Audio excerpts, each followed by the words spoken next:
नहमदुहु व नसल्ली व नसल्लिम अला रसूलिल करीम अम्मा बाद। अच्छा, ये एक सीरियल चल रही थी हमारी, जिसमें जो है बेसिकली विरासत से मुतल्लिक जो मसाइल है वो बयान किए जा रहे थे। तो प्रीवियस वीडियो के अंदर ये डिस्कस किया गया था कि इंसान के मरने के बाद, किसी मुलाजिम के खासकर मरने के बाद जो माल हैं वो 3 नौइयत के होते हैं। पहली नौइयत का माल वो होता है जिसके बारे में कन्फर्म होता है कि उसका हक है या उसके मालिकाना हकूक साबित है, तो वो विरासत में तकसीम होगा। दूसरा बुनियादी तौर पे माल वो होता है कि जिस पर उसका हक नहीं होता, ना ही उसका मालिकाना हकूक होते हैं, तो वो ज़िंदगी के बाद जो है वो गिफ्ट किया जाता है। तो उसके बारे में प्रीवियस वीडियो में डिस्कस किया गया था कि वो वरासत में तकसीम नहीं होगा। इदारा जिसको भी नामजद करेगा, वो एक पर्सन, एक बंदे को करेगा या 2 को करेगा या 3 को करेगा, वो उसका मालिक होगा। वो माल वरासत में तकसीम नहीं होगा। तो उसमें से मुख्तलिफ माल, जैसे माहाना पेंशन जो मिलने वाली है उस रकम को डिस्कस किया गया। इसी तरह ग्रुप इंश्योरेंस की जो रकम है, और इसी तरह जो मैरिज ग्रांट, बेनेवोलेंट फंड के ऑफिस से जो मैरिज ग्रांट मिलता है, इस तरह की जो रकम है, और प्लॉट वगैरह जो ज़िंदगी के बाद जो दिया जाता है, ये सारी जो रकूम है बुनियादी तौर पे जिसके नाम पे मिलती हैं वही उसका हकदार होता है, विरासत में तकसीम नहीं होती। आज की वीडियो का जो मेन ऑब्जेक्टिव है वो ये है कि थर्ड जो कैटेगरी है माल की, दौलत की, जो इंसान की ज़िंदगी के बाद मिलती हैं, मरने की सूरत में मिलती हैं, महकमे से मिलती हैं, इदारे से मिलती हैं, मुलाजिम के इंतकाल के वक्त मिलती हैं, तो उनके बारे में क्लैरिटी नहीं होती कि आया वो उसका ज़िंदगी में हक बन गया था या ज़िंदगी में हक नहीं बने था। तो उसके बारे में जो है एक एक करके हम डिस्कस करते हैं। उसमें से एक हम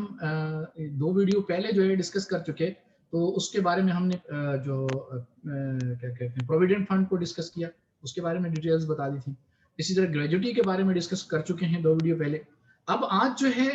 फॉर एग्जांपल एक लीव इनकैशमेंट, कि अगर आप जो है इसको मुख्तलिफ नाम देते हैं, 6 महीने की या साल की यकमुश्त तनख्वाह जो है मरने के बाद इदारा देता है। अब इदारा वो तनख्वाह किस बुनियाद पर दे रहा है? अगर इदारा वो तनख्वाह दे रहा है मुलाजिम की अच्छे बर्ताव की वजह से, मुलाजिम का जो उसके साथ इदारे के साथ वो चलता रहा काफ़ी अरसे तक, तो उसकी जो उसके इदारे के साथ एक अच्छा बर्ताव है, एक अच्छा रख रखाव रहा है, उसकी बुनियाद पर इदारे के साथ वो सिंसियर था, उसकी सिंसियरिटी की बुनियाद पर इदारा उसको 6 महीने, साल की या इतनी उसके मरने के बाद उसके बेगम को या किसी को भी वो तनख्वाह की सूरत में देता है। तो ये बेसिकली इदारे की तरफ से गिफ्ट है, और जब इदारे की तरफ से गिफ्ट है उसके बारे में क्लैरिटी है कि सेकंड माल में फॉल करेगा, और ये उसी का होगा जिसके नाम पे इदारे ने दिया होगा। लेकिन अगर ये तनख्वाहों की रकम मिलने वाली जो है लीव इनकैशमेंट है, कि वो छुट्टियां जो इदारे की तरफ से उसको दी गई थी, लेकिन उसने वो छुट्टियां यूटिलाइज नहीं की, और वो छुट्टियां इकट्ठी होती रही। अब उसके मरने के बाद उन पिछली सारी छुट्टियों की जो है जितनी तनख्वाह बनती है, वो तनख्वाह इदारा उठा के जो है मैक्सिमम 6 महीने की या जितनी भी वो इदारे के उसूल है उतनी दे देते हैं। अब क्योंकि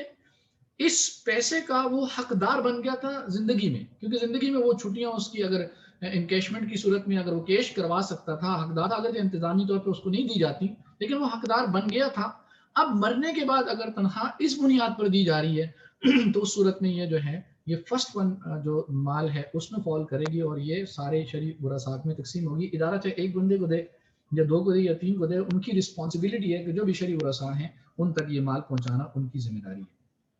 इसी तरह एक इदारा पैकेज देता है, असिस्टेंट पैकेज या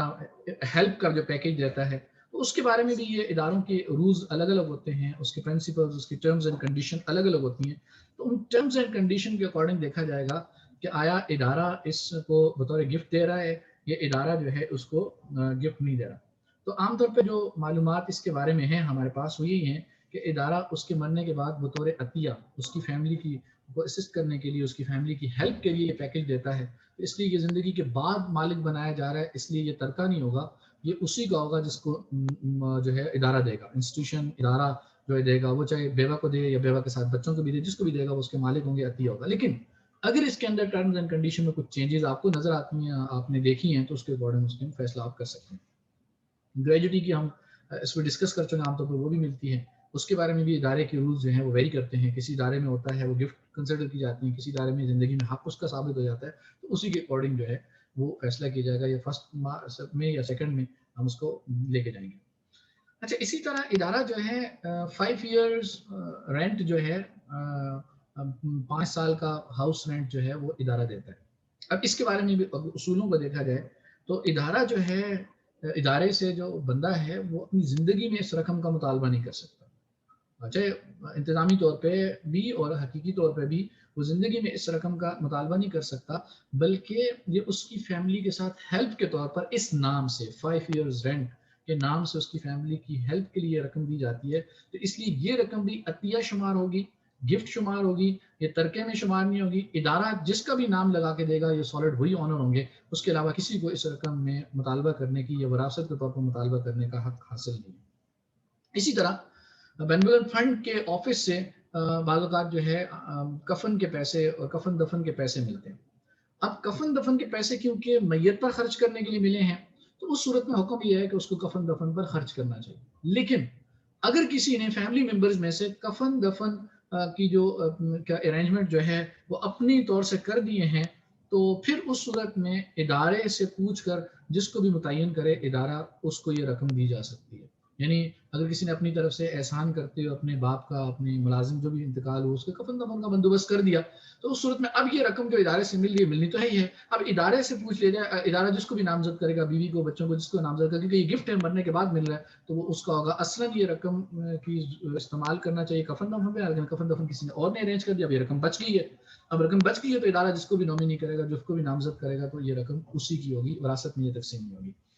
اسی طرح آفس سے بعض اوقات کفن دفن کے پیسے ملتے ہیں، اس کے بھی یہی حکم ہے، اگر کفن دفن کا انتظام نہیں کیا تو اسی سے کیا جائے، اگر کر دیا ہے تو پھر اس صورت میں کر دیا ہے، احساناً کر دیا ہے، یعنی اپنی طرف سے کر دیا، لیکن اگر احساناً نہیں کیا، قرض کے طور پر کیا تو وہ رقم لے سکتا ہے، لیکن اگر احساناً کر دیا تو وہ رقم بچ گئی ہے، اب بچ گئی تو ادارہ جس کو بھی نامزد کرے گا وہ رقم اسی کی ہوگی، وراثت میں تقسیم یہ رقم نہیں ہوگی۔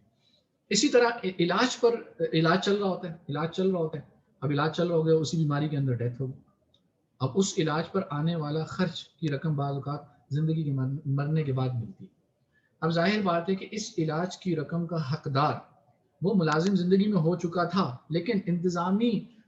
لوازمات پورے نہ ہونے کی وجہ سے رقم نہیں ملی اور وہ مرنے کے بعد ملی ہے، تو اس صورت میں یہ والی جو رقم ہے یہ کیونکہ زندگی میں وہ حقدار بن چکا تھا، لہٰذا اس رقم کو بھی وراثت میں تقسیم کیا جائے گا۔ اسی طرح پری میچور انکریمنٹ، اچھا پری میچور انکریمنٹ جو ہے اس کے بارے میں یہ جانیے گا